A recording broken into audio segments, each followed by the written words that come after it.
Speeding tickets are notoriously difficult to get out of. 1% go to court and only half of those win. Seeking legal representation is the best way to go, and even then you might lose. Before we discuss how long police have to issue a speeding ticket, you need to understand the full process so that it all makes sense. First, you're given a notice of intended prosecution. If you're pulled over by the police, you might get this handed to you straight away, but if you're caught on camera, it'll get sent to you by post. This is a document where you can either plead guilty or not guilty, or declare you weren't driving the car. If you weren't driving, then you have to name who was and hand over their name and address. If you don't, it's seen as failing to name and it'll land you with a hefty fine and points on your licence. Next, you get a fixed penalty notice. The police have 6 months to issue a fixed penalty notice, although normally you should get them a lot sooner. To go back to the original question, how long do police have to issue a speeding ticket? The NIP has a time limit. Police have to issue it within 14 days. But here's where it gets confusing. It doesn't have to arrive within that time frame, simply because there could be a delay retrieving your details from the DVLA, especially if it's a hire car. The law says as long as police have issued the NIP within the right time frame, then the speeding ticket has to be upheld. If you're the legal owner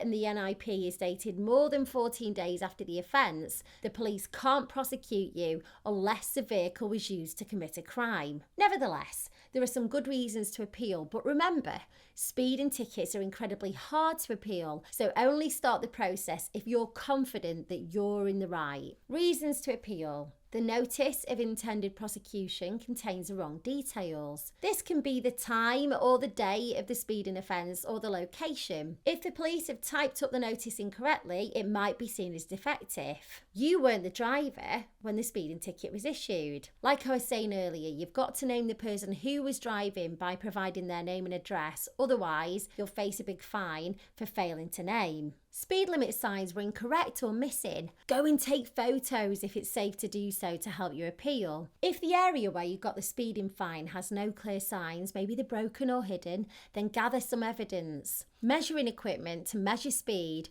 wasn't calibrated or used incorrectly. All equipment used to test if you were speeding has to be certified annually, but the police don't have to disclose the evidence until it goes to court. All calibration equipment should be marked with a label stating the date of calibration and the date when the next calibration is required and who carried out the tests. If you've got your own recording of your speed, then you can use that as evidence. If you're still convinced that you have a good chance, the next step is to plead not guilty to the speeding ticket, and then you'll get a court summons. If you're confident you have grounds to contest your ticket, you have a good understanding of the law and enough evidence to back up your case, then you could represent yourself. The best advice that I can give you is only challenge the speeding ticket if you think you'll win. The government increased fines for speeding in 2017, which is why they're so eye-watering, and it's something that I'd want legal advice for, because whether you appeal your fine or not,